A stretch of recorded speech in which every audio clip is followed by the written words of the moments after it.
Okay, so it's a little bit off center, but that's okay. Perfectly imperfect. So I wanted to do this, I actually wanted to do this little video for a long time. And maybe some of you can relate to this. But it's about staying in our own lanes or being true to ourselves, being our true, authentic self. And what does that even mean? And how do we know when we're not staying in our own lane or not being true to ourselves? So I'm just going to share this little short video today about how this has come up in my life, particularly the last couple of years. And yeah, hopefully it'll just be something that maybe if you're going through, you can relate to this and it might help one of you. So what does staying in my own lane mean? And so basically, like, I've always had this dream for the last sort of 25 years. I've had pretty much the same dream. I'm not talking like a dream when we go to sleep at night, but a dream that I want to fulfill in my life. And it hasn't really changed that much. It's maybe evolved a little bit, but it hasn't really changed that much. And I've got, like, not just one dream. I've got, I wouldn't say several, but there's things, creative projects that I want to fulfill, and there's different things that I want to experience in my life. But my core dream has always been the same. And of course, you know, I've still got to pay my bills, and I've still got to support myself. And so sometimes as an artist, I've been stuck between those two realms of, like, I just want to put all my energy and effort into this, and then it's like, well, I've got to live in this world as well, and that means sometimes that I've had to do jobs that, you know, I really don't want to do. And before you know, COVID and all of that, pantomime, I was, you know, putting all of my energy and effort into these well-being programs for schools and community groups, and it was starting to go really, really well for me. And that's, you know, I was going to build on that vision and put all of my energy and effort into that, and doing like corporate well-being, and you know, I think I could have done really, really well. I think I could have been, you know, quote unquote successful in all of that. I was really starting to gain momentum. And then, you know, the first lockdown happened, and for me, the first few months were absolute bliss. You know, I just got to completely come back to my center, and there was no plan, no agenda in my days. It was literally doing exactly what I wanted to do. And I got to have a little break from just having to think about other, you know, it was just a complete break. And me and my daughter got to rebond a lot as well. And like I said, in those days, I just did the things exactly that I wanted to do, and there are things, still the things that I love to do. And then, you know, after COVID, I remember kind of thinking, oh, you know, it's like I felt this kind of anxiety about everything opening back up again, and I thought, I don't know now what direction to go in. And so I felt a lot of pressure about going back out in society, and, you know, the kind of work that I used to do to support myself as an artist was so unstable. So in the hospitality business, and it had become just either so unstable or just complete slave labor. And so it's been really challenging since, you know, the last couple of years just to kind of figure out again which direction I'm going in. And I remember thinking, okay, you know, what I'd really love is to be able to create my own incomes, streams from home. So I looked into like different ways of doing that, and then I was inspired by my niece who had built a little like beauty salon during lockdown. And I thought to myself, well, I've got a little like she shed that I had kind of been doing up as well, and I thought, well, maybe I love the idea of like doing something, you know, where girls could come around, where my friends could come around, something to do with beauty, something to do with that. And I thought, well, I've got my little kind of studio salon there as well. And then I asked my friend for some advice. I was really, really lost, and you know, in fact, I had to almost like beg her for some advice. Actually, that's another conversation for another day. But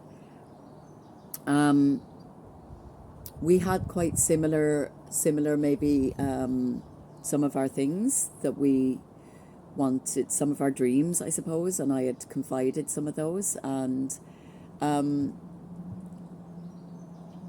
usually she would definitely be veering me away from those, you know, when I would kind of open up about those.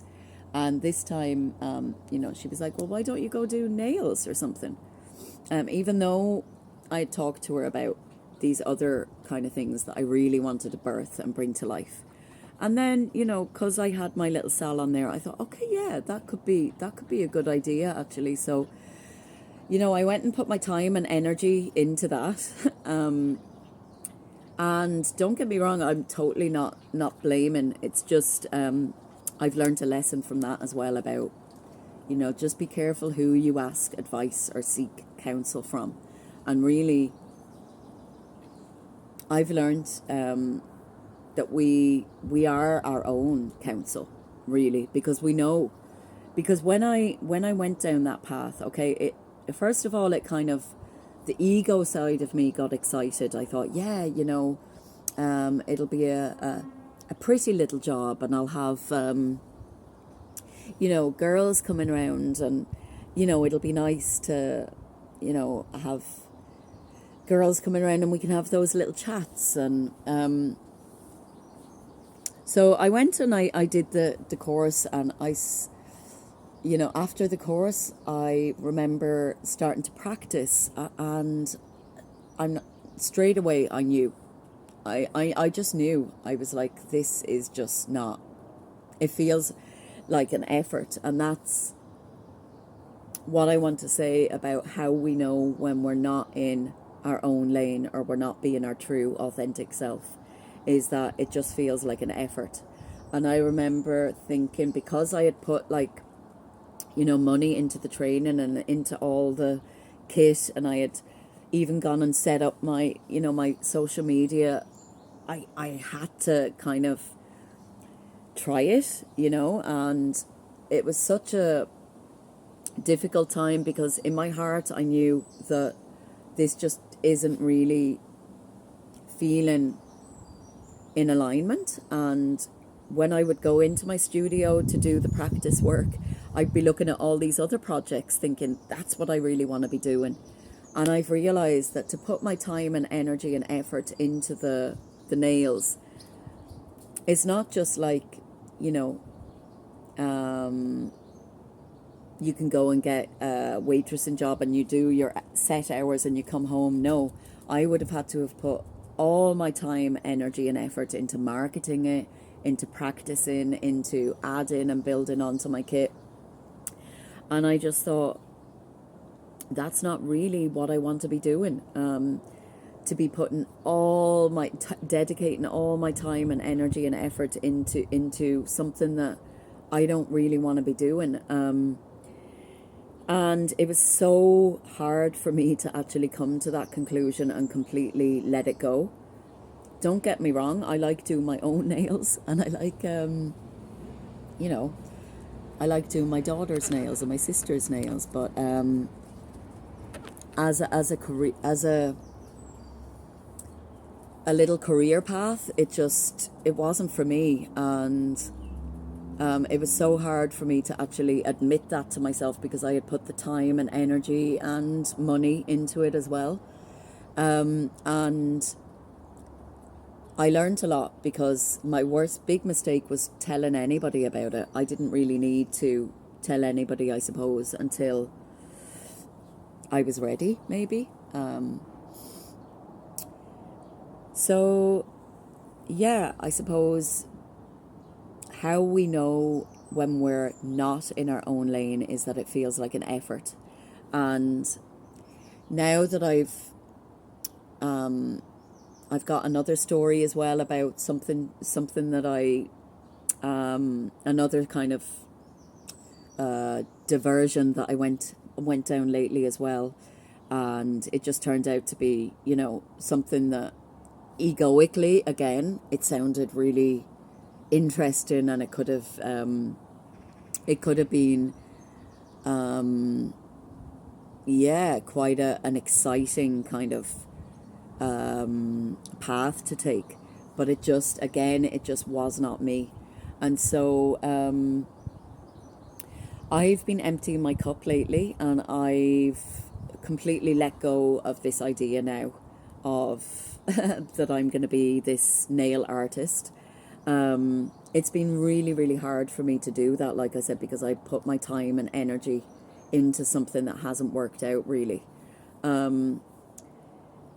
But I've tried it, and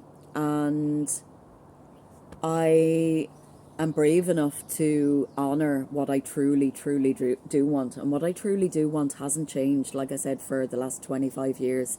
My vision, my true core dream is still exactly the same. So what I'd like for you to take away from this is, when you are truly in your truth and in your true authenticity, there's no effort involved. You do it because your heart is compelled to do it, and you can get lost in that place for hours because you love it so much. You love it so much that it almost makes you cry. And for me, when I was journaling the other day, I was asking, has my vision changed in the last 10, 15 years? And it's evolved, but it's still exactly the same. I'm not even going to talk about that now, because I've also learned to keep things quiet when you're building a dream, building a vision. So you'll just have to watch this space. And also I'd like to say, if you are looking for an amazing nail artist, my niece, Winnie O'Neill, has just opened her own little salon, Rene Studios, in Wexford Town. And that's who to go to. I do also have some little plans for my little she shed and salon to do with well-being and working with women. But again, I'm not going to be saying too much about that. But like I said, watch this space, and just stay in your own truth. And if you do veer off that, don't be too hard on yourself either, because all it means is that you've tried and you've learned some big, big lessons from. They might even just be small little lessons, but powerful lessons as well. And my one was to just allow myself to let go when it doesn't feel right. It was really, really hard, like I said, because I'm a Taurus moon, and I do find it hard to let go sometimes, and I stay too long sometimes as well in friendships and relationships. Well, I did. So yeah, I hope that I hope this just has helped somebody who might be going through the same thing. And like I said, watch this space for what I do have coming down the line. And now that I've emptied my cup, I have all the more time to work on those other things. So bye for now.